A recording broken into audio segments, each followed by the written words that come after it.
right, good afternoon, everybody. Welcome to the Safe Communities Committee meeting for April. Apologize for our delayed start. We had some tech issues, and we also have a couple of council members that will not be able to join us today. Send our wishes to Mr. Newton and his wife.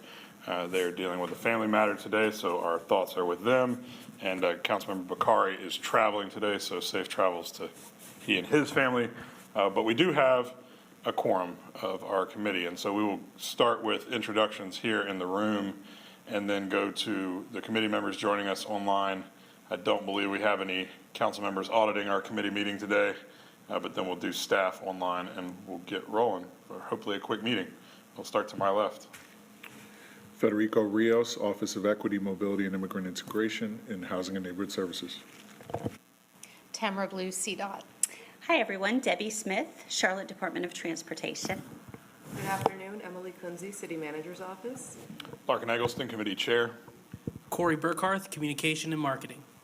Julia Martin, City Manager's Office. Committee members online. Greg Phipps, Committee Member. Good afternoon, Renee Johnson, District 4 Committee Member. And staff online.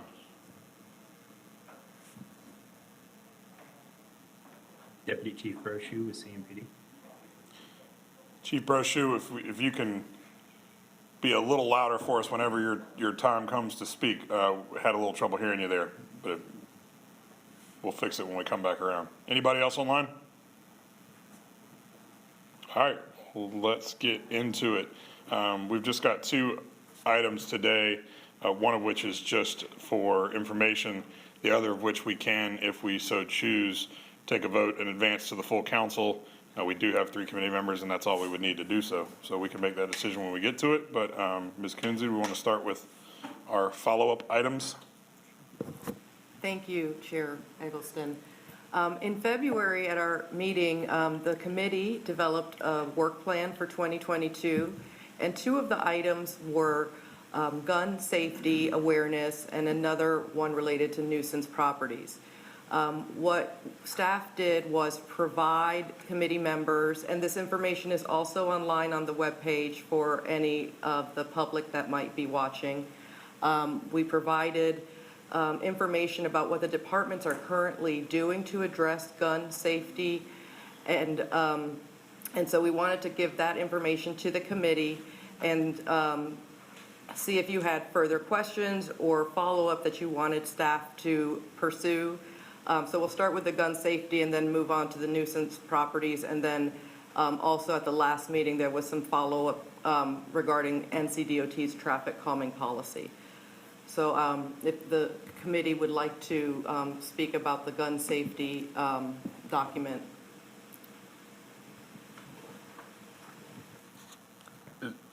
You just want questions, or is there someone who wants to make any sort of presentation on it? We don't have a presentation. We wanted to give committee members an opportunity, more time to speak about their concerns. All right. Mr. Phipps, I know this is one that you had brought up originally, I believe. Yeah, I just wanted to know, I know in the last CMPD update this last Wednesday, they had Chief Foley did quite a review of the guns statistics and how many guns have been stolen from autos and things, many from autos that have been unlocked. So I was just wondering if there was more that we could do as a city to promote awareness of this. I don't know, either through billboards or public safety announcements or whatever to highlight the issue, and maybe even think about doing some demonstrations at selected police precincts around the city on how to install these gun safes in particular vehicles and such. Just something that we can do just to heighten the level of awareness across the city from a safety standpoint, not from a, any other, gun-related, messages that we want to send, but strictly focused on the safety aspects of proper storage and to reduce guns getting in the wrong hands. So that's what I wanted to see, if there was anything else that we could do, aside from the police's efforts through their crime gun initiative or whatever, but to broaden it out so it can be something of a responsibility that the entire community could embrace. Yeah, I think that's a great idea, Mr. Phipps. I had, all the way back in, I guess, 2017 or 2018, had a conversation with former sheriff. At the time, he was current sheriff, but now former Sheriff Carmichael, and had discussed something similar in terms of trying to focus on that responsible gun ownership piece in terms of safety locks, trigger locks, gun safes, and even potentially through some of the connections he had, trying to do some outreach to the firearms dealers, the gun shops in Charlotte, to have that discussion and see if they could be a partner in terms of trying to promote. I know they do encourage responsible gun ownership in most of those stores, and they sell most of those products, so it would be a benefit to them as well financially, but that maybe they could be a partner in some sort of a public service announcement style effort to push that maybe harder than is currently being done. Chief, or anybody else who wants to weigh in, is there anything like that that's been discussed? Good afternoon, everybody. So we've had a number of partnerships with some of these gun dealers and, gun manufacturers where they provide some of that equipment to us. And we continue to highlight the problem and then highlight the alarming statistics. And certainly when we encounter victims, we, provide some additional one-on-one with gun owners. So from our standpoint, we're open to certainly suggestions, ideas, and other partnerships that we hadn't even thought of. But I concur with all the great ideas, actionable things at this point, I think is something that we could all put on the table and say, what else can we do? So I'm more than willing to listen to anything we hadn't thought of. Ms. Johnson, do you have anything you want to add on that piece? Yes, thank you. I wanted to, and I think that's great education and outreach for legal gun owners. But is there an incentive or a buyback plan or anything that we can do to incentivize those who may have acquired or have a gun that's not legal? How do we get them off the streets? And I know you all are the experts, but that's how do we reach those young people? Is there any statistics about the Cure Violence program? Do we know if they've been able to, do we have a number, or do we know if they have a focus or a project or a goal to get more guns off the street? Are we hearing from them? So I think it's a two-part question. I'll get Chief Brochu to address the, obviously the gun seizures is a big part of it. I know we have programs where people can turn in guns, or we buy back, or not only we, but I think community organizations have buyback programs and things like that. Chief Brochu, historically, I'm not sure what the success rate of those has been, but if you want to talk about seizures and or voluntary turning over of guns, legal or illegal, and then we'll have Mr. Rios address the second part of that around Cure Violence. So the gun buyback program, we don't particularly do. Remember, all the guns that we seize, we have to keep. We've already seized over 700, and as a result of encounters of either criminal activity or other reasons, if people bring guns to us, we will take them, certainly as voluntary turnover. But it is a little problematic based off of our current gun storage as well. So perhaps others can do the buyback and find a way to dispose of those weapons. And that becomes the challenge, is how do they dispose of those weapons? But Chief, I know that there are community groups that have done some of those buybacks or turn-ins. Is that something that CMPD or the city tracks at all in terms of the success of those? Not that I'm aware of, no. Okay. If it, So maybe, so before we get to the second part, maybe that's something that's outside of CMPD's oversight. Maybe that's something that we as a council or we as a city can support those organizations that are doing it. I was watching something on social media in another city, I think it was Raleigh. And the gun buyback, there was a line around the block. So that's something, and CMPD, they're doing a phenomenal job and they have their own policies, but we as a council can support those nonprofit organizations that are doing that. Perhaps, I don't know if we financially support them and sponsor it or something, but I think that we should at least look at the research and maybe reach out to those other cities or the nonprofit organizations that are doing it to see if it works or if it's effective. You know, if we get, and I would say it works, if we get any amount of illegal guns off the street, then that's a possible life that's saved. So I think that we as a city should look at that, Mr. Chair, and perhaps look at partnering with a nonprofit organization and trying to do something like that sooner than later. Corey, that might be something too that we can look at to try to determine where these are taking place when and who's leading them. And if we can, at minimum, I would think we would have opportunities to amplify the reach of those sorts of events so that more people are aware of them and that hopefully they then can be more successful. Mr. Rios, do you want to touch on the cure violence piece? Sure, and if I could add a piece to the end of this conversation, there has been significant research that shows that there's not a great change in shootings or death after communities have undertaken significant buyback programs. There is some frustration locally because, as Deputy Chief Brochu referenced, he has to hold the guns. In fact, when community programs have to do it, they also have to be given to CMPD. So we don't have a straight line to success when it comes to these initiatives, but I do feel that it's worthwhile.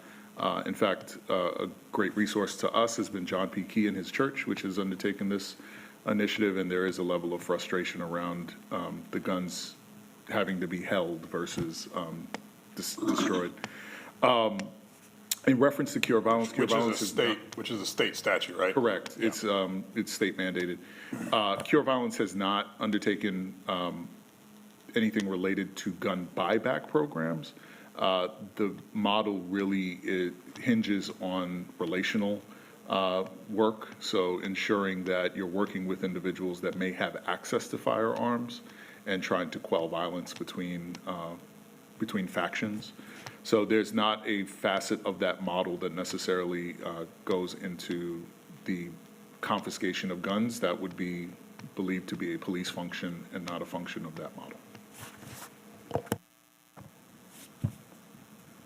Thank you. I know it's not an easy problem to solve, so thank you. Thank you, Ms. Johnson. With that, if staff doesn't have anything else to add to that piece, I know we've got a couple other in this follow-up items section that we want to cover. Mr. Chair, Yes, Mr. Phipps. I thought I read something that CMPD, I thought they were going to be initiating a program called Lock It or Lose It, I think, because they found that a lot of guns that fall in the wrong hands where legal owners are leaving them in unlocked cars. Yeah, and Mr. Phipps, you're 100% right. There's, it should be in your materials that were sent to you. If your digital materials look the same as the printed ones in front of me, I believe it should be maybe page 4 or thereabouts. There is actually a flyer that has Lock It or Lose It up in the top left, and then has a lot of that information you're referencing. Right. But I'm trying to figure out, I mean, to me, I'm wondering, I mean, that's obvious. I mean, to me, if you leave a gun unlocked in a car, I mean, that's a no-brainer that that you have a high chance of losing it. So I'm really trying to understand, I mean, are there any kind of, what are we doing in instances like that when you have, I guess, gun owners who chose to take that route of leaving a weapon unsecured in an unlocked vehicle? Would that be considered an egregious type of situation or not?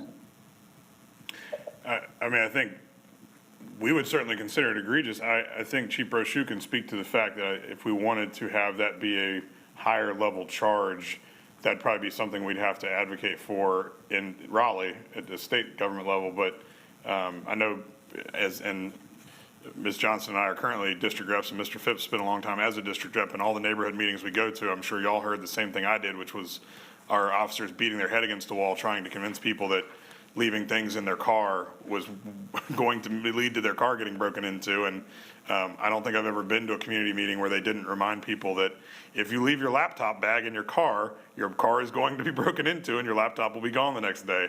And yet, they can't seem to get anybody to heed that advice, or people are just too forgetful to remember. But then the same thing I think holds true with guns. Chief Brochu, is there, in regards to what recourse there is when someone's gun is stolen, and then if it's used in the commission of a crime, can you speak to that?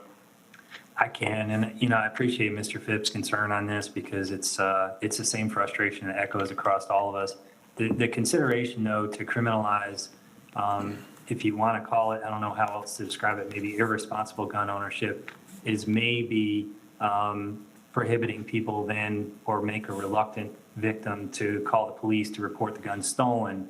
Then if we encounter that firearm some other way, we may not know it's stolen. So it's a slippery slope to a degree. If you think about someone having their firearm stolen, they're a victim of a car break-in, and then if there was some criminal penalty related to having that stolen out of their vehicle, they may be reluctant then at that point to report the crime, and then ultimately report the gun stolen. So like I mentioned, encountering that some other way, we would be able to recover the gun if we knew it was stolen.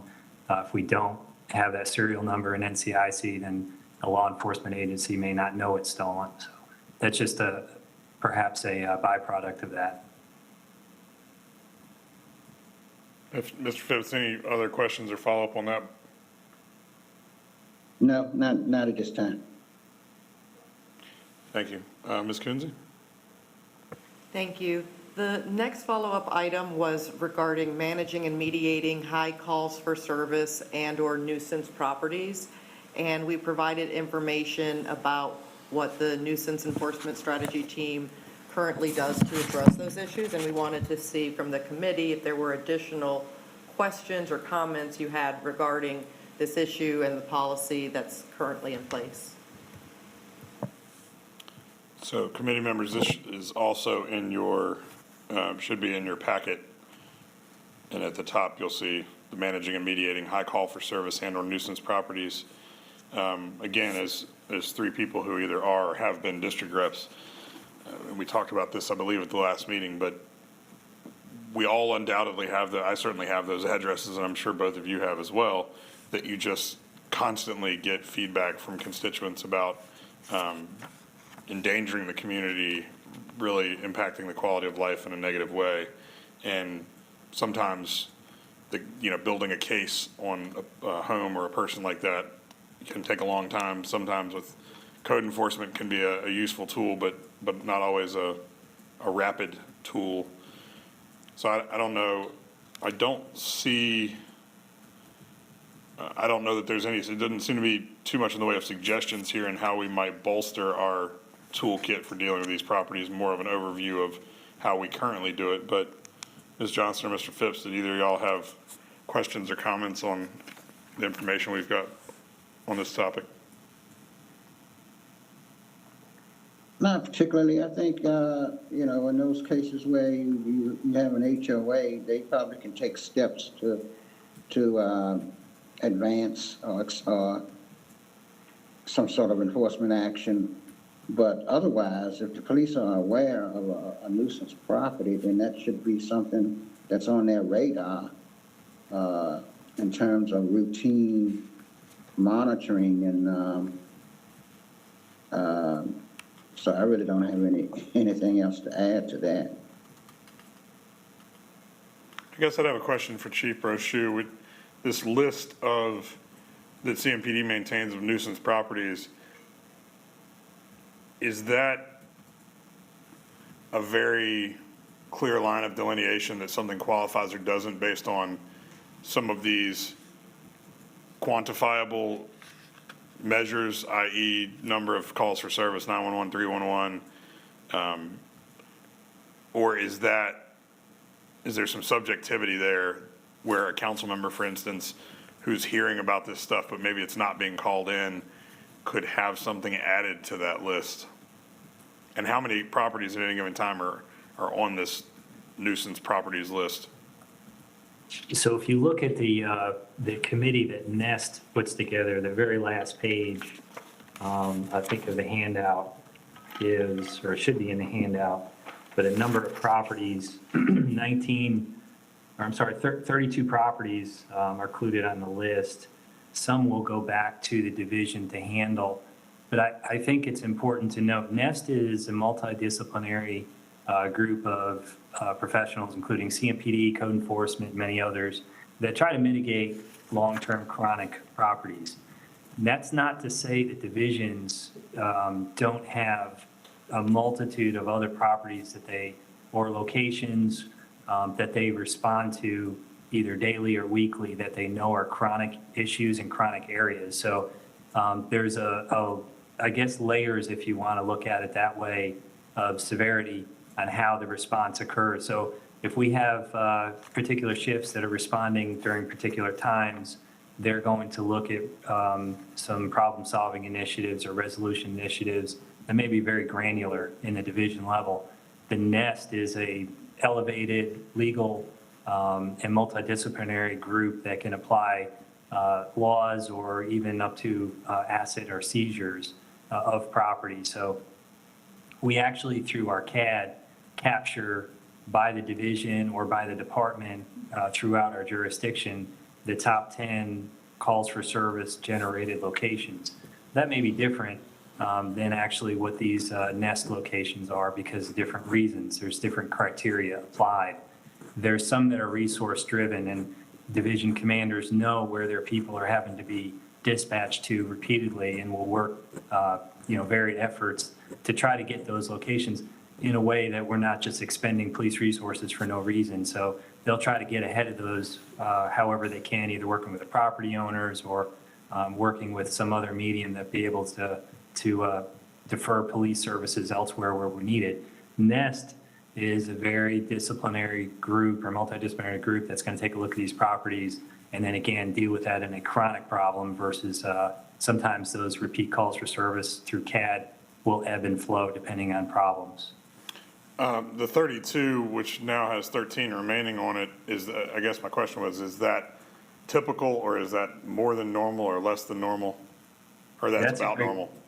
Yeah, that's a great question. Seemingly it's about normal, based as long as I've had the group. We can look at a historical perspective to see the height of that. There's some federal assistance that goes along with it, so that may elevate depending on some long-term seizures that we've had, some long-term investigations, more that align to like commercial properties. But all that to say, that's about average for what I've seen, at least what Nest is dealing with. And as far as trying to identify the places that are the hotspots for the calls for service, is our system either intelligent enough to do it in an automated fashion, or are we going back and doing it in a manual fashion, identifying that, I'm thinking of a specific place as I say this, I've got a situation where there are some residences, there's a small park, and there's a corner store all within a proximity of pretty close proximity.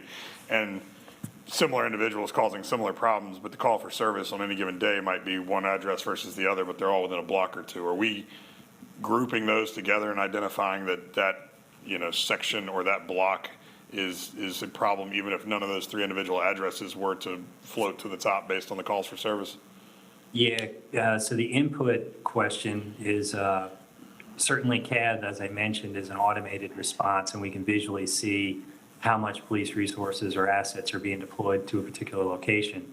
Then you have the more human contact with coordinators getting the barometer of a particular neighborhood. What are your problems? What do you want us to work on? And that's where those types of problems that may not equate to an automated response of time, like CAD won't pick that up, but the coordinators certainly know that there's a chronic issue in a particular neighborhood that they need to work on.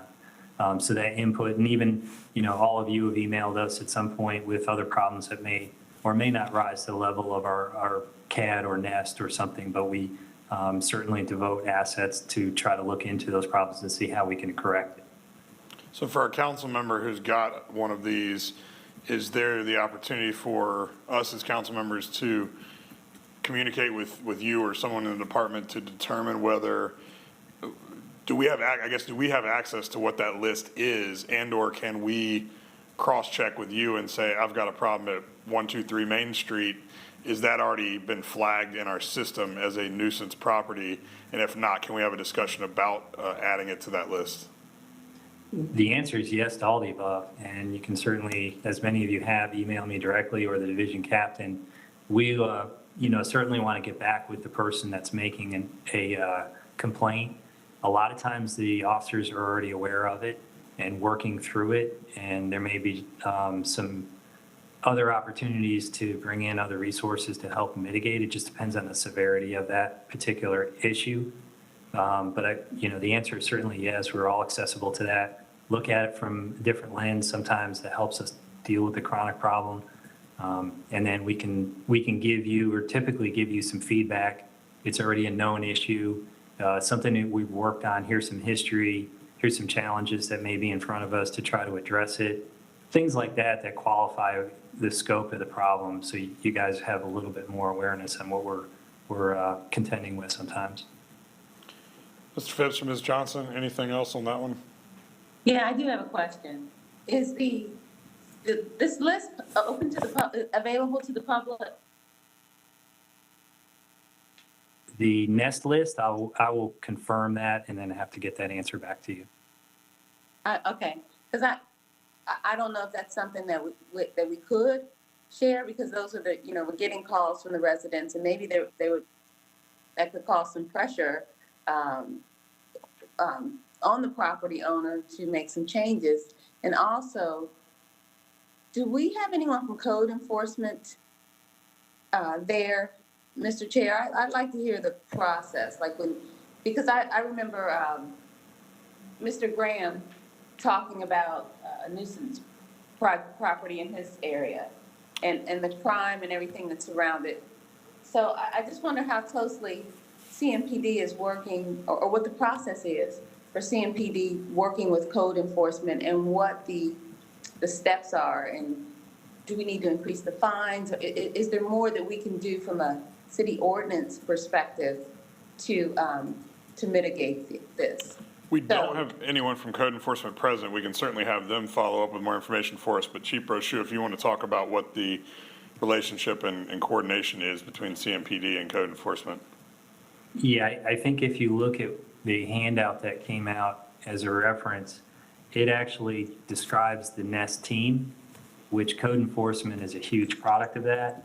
It identifies the properties and some of the context around how to identify or qualify a property, and then the steps taken to mitigate that. It is not an overnight fix. It's something they incorporate the homeowners and all the stakeholders involved in this, and then build either a case to eventually seize the property if it becomes a nuisance through the court system.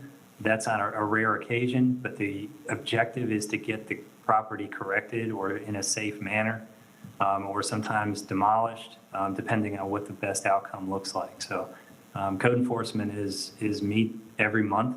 The Nest team meets every month and discusses the progress of the properties. what can be done, what is being done in a roundtable fashion, and then obviously work toward that end. So thank you. I think, Mr. Chair, I think that would be an interesting presentation for the public so that they know that we are addressing it and there is a process. Maybe in the future for code enforcement, just to give an update on the nuisance properties, if we could do that for the public. Because again, if someone is called numerous times and they don't know what the process is or what's going on, they may think that the issue is not being addressed. So I just think that would be an interesting and informative presentation. I agree, and I know code enforcement is something that district reps in particular deal with a lot, but every council member gets a lot of outreach about, and this is where sometimes our work bleeds in between different committees. I think, talking about the nuisance properties here, I think we're thinking about it from a crime perspective, more of a dangerous crime perspective, and code enforcement can be a tool to resolve maybe some of the bigger issues. I think in other ways, some of which you've just described, it's a quality of life issue that might even be a better fit in the Great Neighborhoods Committee, but I think it's relevant to both. So we can talk to code enforcement and see when and where they think that conversation would be most appropriate. But it's obviously something that's top of mind for our constituents. We do have one more thing I'd forgotten about before we move on to the traffic calming policy where we might take some action, but it's related, which is an NCDOT traffic calming policy and procedure, and that should be in your materials as well with a blue header at the top. And it talks about the criteria for NCDOT traffic calming devices, the eligibility and criteria.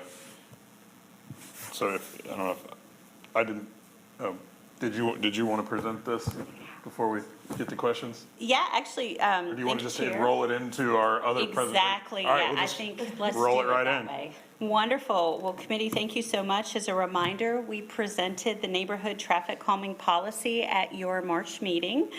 So thank you very much for the thoughtful conversation around that.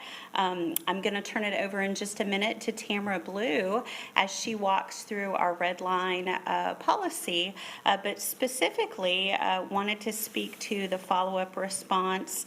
Councilmember Phipps, I believe you had asked us, what does NCDOT do for traffic calming?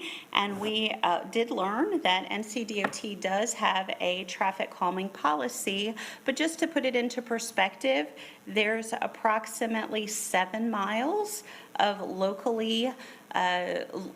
streets that are maintained by the NCDOT, and in comparison, the city maintains about 2,300 miles. And so not necessarily something that we encounter a lot, but the NCDOT does have a policy to cover those traffic calming devices. So at this point, let me turn it over to Tamara, and she'll walk through our red lines, and then I'll follow back up with next steps. Thanks. Thank you, Debbie.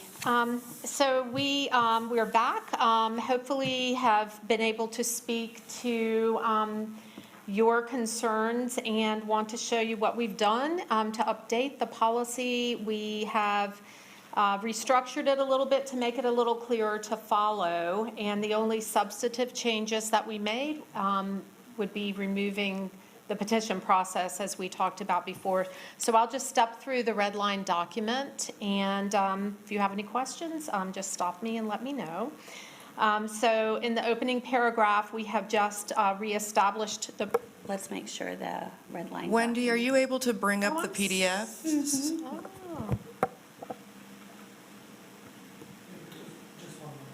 Yeah. Sorry, Tamara. That's okay. I thought maybe the relationship had changed. There we go. Wonderful. Okay, yeah, thank you very much. Sorry about that, we'll start again. So, next page, Wendy. Thank you. So in the opening paragraph, we are just establishing the purpose of the policy and the directors, the transportation directors' authority according to city code, traffic calming measures that we list below, speed limit reduction, speed humps, multi-way stop signs, and a combination thereof. So going back to speed limit reductions, of course, the director has authority to lower the speed limit on local streets, and that's something that we're already doing. Speed humps, no substantive changes there except for removing that petition process. We did add in the requirements that a street must be classified as a 2-lane local residential and posted at 25 miles per hour, just to be clear that we cannot look at a street for speed humps unless it is signed at 25 miles per hour. No substantive changes left in that one. Moving on to multi-way stop signs. Next slide. And that heading was kind of tucked into the bottom of that second page, so if you missed it, it's there. Multi-way stops, nothing substantive here, but one thing that I did want to talk about is Councilmember Newton had asked about the threshold for multi-way stops and noticed that it is the same as for speed humps, but the difference is speed humps are actually measured in a linear street at 600 vehicles per day. So that's just a linear measure. Multi-way stops, it's a combination of two intersecting streets. So actually that number is lower for multi-way stops. And everything else in that section remained the same except for a few small text changes.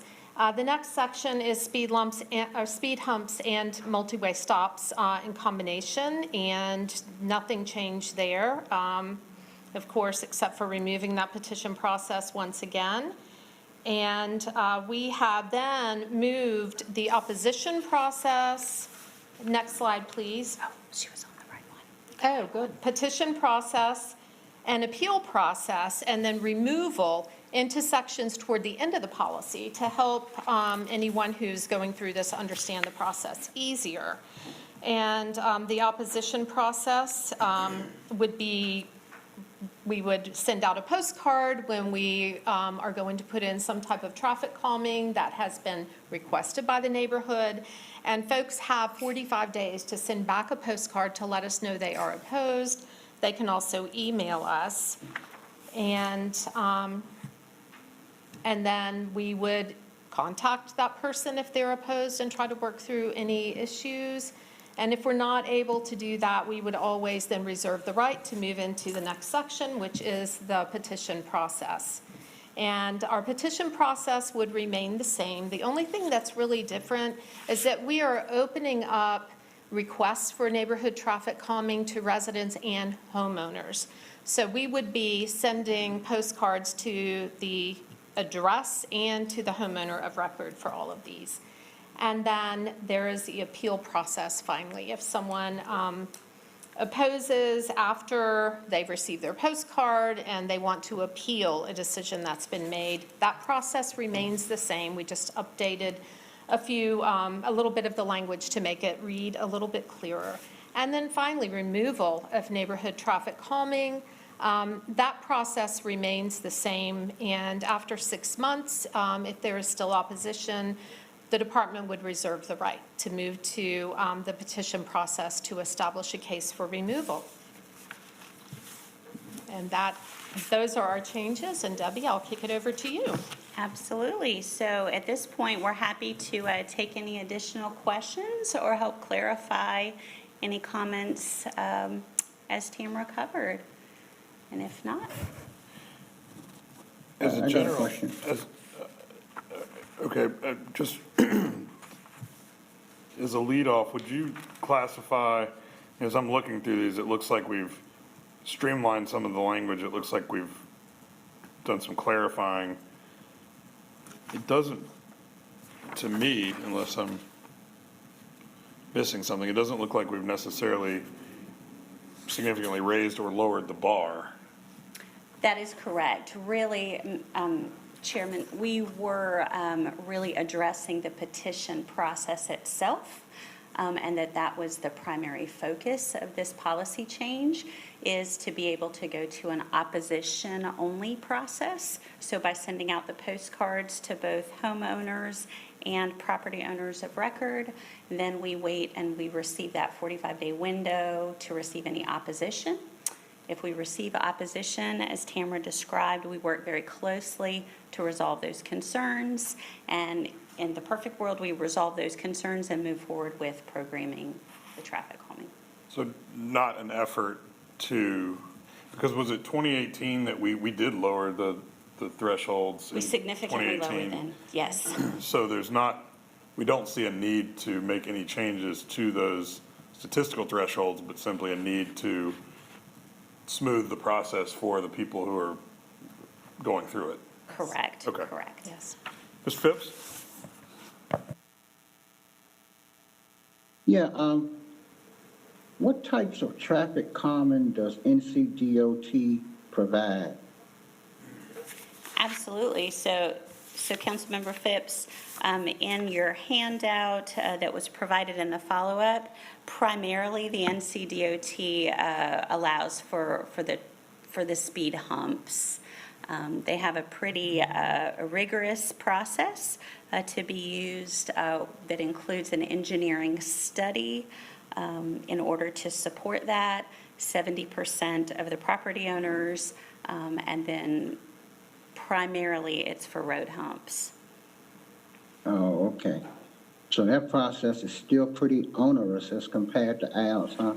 Yes, it is. They have much higher thresholds. The homeowners association is required to pay for those improvements, and they also have to then keep a bond for maintenance and, if necessary, removal of the device. Wow, okay. I guess that's why we only have 7, right? That's correct, sir. Ms. Johnson, anything on this? This is the item we can move forward if the three of us are in agreement. I'm certainly in favor, and I imagine that the council would be broadly in favor of trying to make a process like this easier on our constituents, as opposed to it currently being a bit more onerous. Did you have any questions on the policy changes? No. I wish we could make things easier for the process with NCDOT.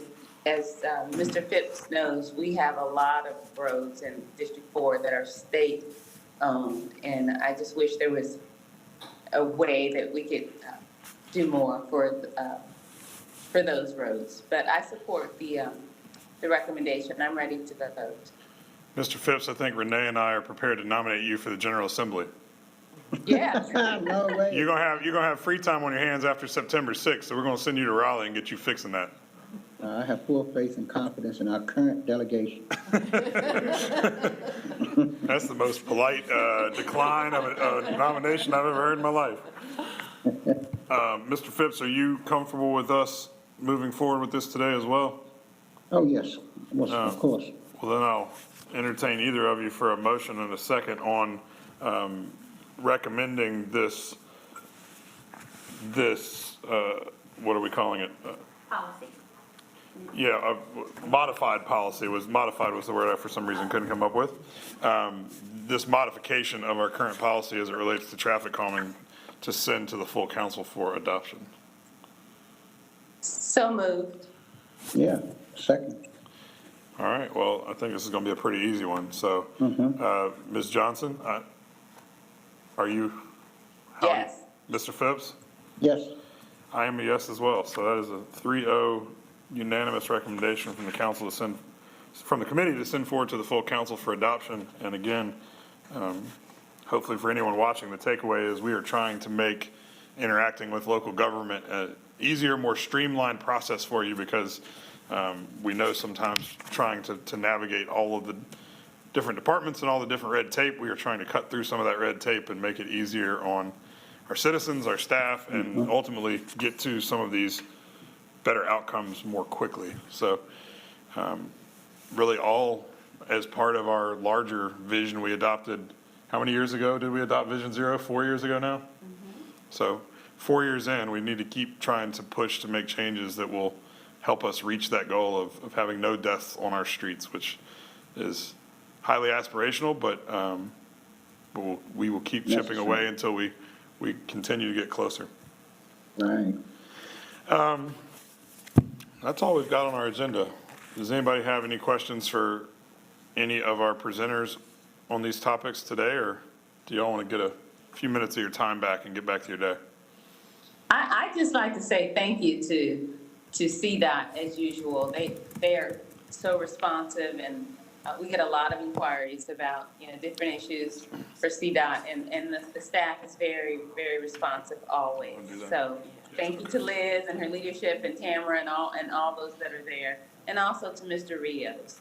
So thank you guys for helping us, or for getting things done and making things easy for us to recommend. Thank you. They always make us look good. Yes.